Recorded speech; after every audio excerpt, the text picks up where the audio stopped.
हमें एक linear transformation दे रखी है जो R3 से R3 पर डिफाइन है और स्टैंडर्ड ऑर्डर बेसिस के रेस्पेक्ट में हमें एक मैट्रिक्स दे रखी है और इस मैट्रिक्स के आइगन वैल्यूज के बारे में पूछा गया है, आइगन वेक्टर्स के बारे में पूछा गया है और नल स्पेस में कितने नल स्पेस नॉन जीरो होगा या नहीं होगा और यहाँ पर पूछा गया है स्पैनिंग सेट के बारे में। तो सबसे पहले जो गिवन मैट्रिक्स है वो दे रखा है 001 010 सॉरी 100। इस तरह से ये हमें मैट्रिक्स दे रखा है।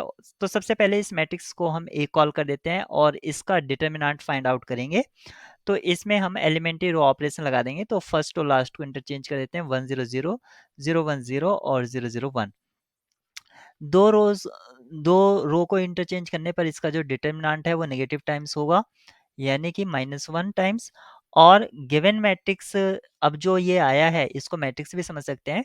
इसकी आइगन वैल्यूज जो हैं वो आपकी आइगन वैल्यू होंगी क्योंकि इस मैट्रिक्स के आइगन वैल्यू है 1 1 1 लेकिन ओरिजिनल की आइगन वैल्यू 1 1 नहीं होगी क्योंकि उसका डिटर्मिनेंट -1 है। या आप इसको ऐसा समझ सकते हैं A equals to A transpose, इस तरह से भी नहीं, A equals to A transpose से ये नहीं आएगा, इसमें एलिमेंट्री रो ऑपरेशन ही लगानी पड़ेंगी। तो आइगन वैल्यू जो है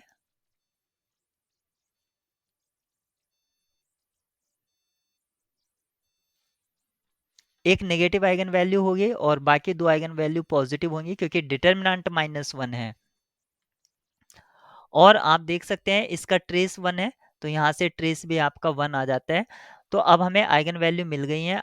अब हमें इसमें लैम्डा इक्वल्स टू 1 के करस्पॉन्ड आइगन वेक्टर निकाल लेते हैं। तो हमें सिंप्लीफाई करना होगा a minus lambda I X equals to 0। इसको सिंप्लीफाई करने के लिए लैम्डा इक्वल्स टू 1 पुट कर दीजिए तो a माइनस आई और ये जो मैट्रिक्स है ये हमें क्या मिलेगा, ये मिलेगा -1 0 1 0 0 0 और 1 0 -1। इस तरह से ये मैट्रिक्स मिलेगा और इसमें आप फर्स्ट और लास्ट रो देख सकते हैं वो एक दूसरे के प्रोपोर्शनल में है। तो इसकी जो रैंक है वो आपकी 1 होगी।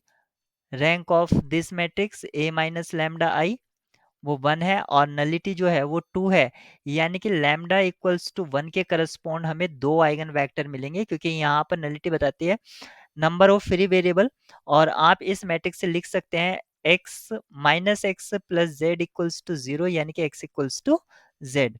तो हमारे दो आइगन वेक्टर आप इस तरह से मान सकते हैं कि पहले और लास्ट तो सेम है यानी कि 1 1 ले लो बीच में 0। तो एक वेक्टर ये हो गया है और 0 1 0 और दोनों ही वेक्टर एल आई हैं क्योंकि 0 की डिफरेंट डिफरेंट पोजीशन है यानी कि दो एल आई वेक्टर मिल गए हैं। लैम्डा इक्वल्स टू -1 के करस्पॉन्ड हम आइगन वेक्टर फाइंड करने की कोशिश करेंगे। तो लैम्डा इक्वल्स टू -1 यानी कि हमें a minus lambda I x equals to 0 इसको सिंप्लीफाई करना होगा और इसका मतलब हुआ लैम्डा की जगह -1 पुट करेंगे तो a प्लस आई और ये जो मैट्रिक्स है ये हमें मिलेगा 1 0 1 0 2 0 और 1 0 1। ये इस तरह से मिलेगा और आप इसमें देख सकते हैं फर्स्ट और लास्ट सेम है तो इसको डिलीट कर सकते हैं। रैंक ऑफ दिस मैट्रिक्स जो मिलेगा a प्लस आई उसकी 2 मिलेगी और नलिटी जो है 1 मिलेगी यानी कि लैम्डा इक्वल्स टू -1 के करस्पॉन्ड आपको एक आइगन वेक्टर मिलेगा।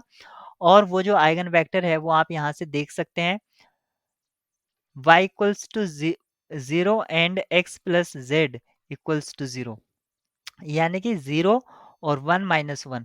तो हमें एक वेक्टर ये मिला और जो दो वेक्टर पहले थे जो हमने फाइंड आउट करे थे वो 1 0 1 और 0 1 0। तो आप ये देख सकते हैं ये जो तीनों वेक्टर हैं ये एल आई हैं और number of L I vector जो हो गया है वो डायमेंशन ऑफ डोमेन के बराबर हो गया है यानी कि डोमेन वेक्टर स्पेस जो है तो ये बेसिस फॉर्म करेंगे।